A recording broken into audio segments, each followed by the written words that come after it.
everyone. I hope you're having a lovely Easter weekend.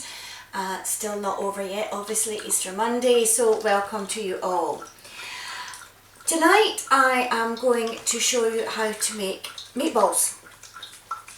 Now the recipe that I'm using, I actually have taken out quite a large amount of mince that I already had in the freezer, and I weighed it and it weighs 1 pound 4 ounces. So the recipe that I actually have is for 9 ounces of mince, so I'm basically going to double everything.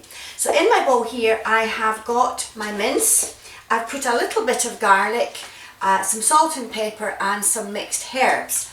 To that I'm going to add 4 tablespoons of breadcrumbs. Now I always have breadcrumbs in my freezer. I used a little food processor to do mine. You can actually do it by hand using a grater, but it's hard work. So if you can use a little food processor to make them much easier, or you could obviously buy them in. And to that I've got 2 eggs. So I'm just going to beat those up. You don't have to beat them up, but it's easier and quicker if you do, and then just add that to the pot. And that is it. All I'm going to do now is stir it all around with my spoon at the moment, and then we'll get our hands dirty when it comes to shaping the meatballs. I've obviously washed my hands before we started the video. Very important anyway to make sure that when you're doing any cooking of any sort that you wash your hands, but more so with the fact that we're enduring this coronavirus outbreak. Alright, so that's that nice and mixed. So all I'm going to do now, I've got my plate, I'm going to form my meatballs. Now you could have these as small or as large as you want. I've got this extra mince, so I want to have enough to maybe do for 2 meals. So all I'm going to do is just form them in my hand, and if you've got the mixture right, then you shouldn't have to have your hands into water. They shouldn't stick too much. Okay, I wouldn't handle them too much if you don't have to. So I'm going to do a few for you just now. I won't do them all, I'll finish them off later. I'm just going to do a few to let you see what we do next, and then I can finish them off at my leisure. Okay, I'm just going to move my pan over onto the hot side.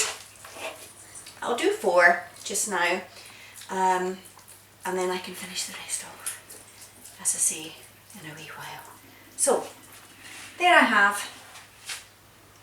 4 meatballs. I'm going to give my hands a quick wash.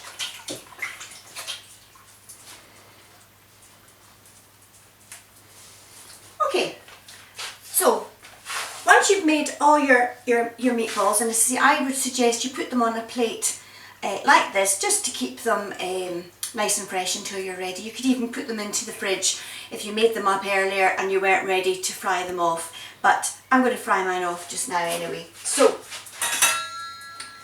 take your plate over and just carefully lift them.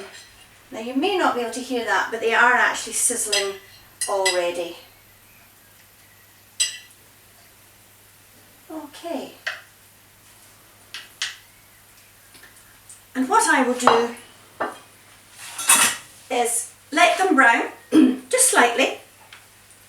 Then I'll turn them over very carefully and let them brown on the other side. Put them back onto the plate, and once I've done all the meatballs, I will then put them into a greased casserole dish, and I'll keep them in the oven just to allow them to continue to cook quite slowly. As most of you will remember, my oven here is only set at 170, so it's not too hot. So while I'm frying off the rest, the remainder will be in the oven slowly cooking. Then once I've finished all of that, I will make a sauce. Now I'm not going to have time to make it in front of you just now, but I'm going to tell you what I'm planning to do, and once I've done it I'll take a photograph, and as usual I'll put it on the group page with the recipe attached. So I've got 2 small onions. Remember, my meatballs, I'm hopefully going to have enough to do for tomorrow night as well. So I'm going to fry off 2 small onions in butter, or you can use oil, whatever your preference. Once they have sweated down and they're nice and soft, I'm then going to add a tin of peeled chopped tomatoes. They're actually not, they're just peeled tomatoes. So once they're in the pan, I will just take a pair of scissors that I keep specifically for cooking, and I'll just chop them up once they're inside the pan. To that, I've actually been quite clever today and I've made my own pesto. I'm still trying to use stuff from the garden. So what I did was I picked some parsley that has started to grow again from last year, and I also picked a little kale that we still seem to have growing from last year's crop. And all I did was I chopped the parsley and the kale up, and I put it in my little small Moulinex blender with a little oil, salt and pepper and some oil, so just some olive oil, and I just pressed it on, and out came this not particularly attractive looking mixture at the moment.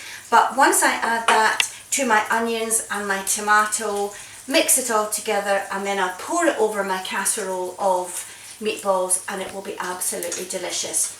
And because you've already partly cooked the meatballs by frying them and then by keeping them in the oven, they shouldn't take much longer than about 20 minutes, half an hour to finally cook through in the sauce.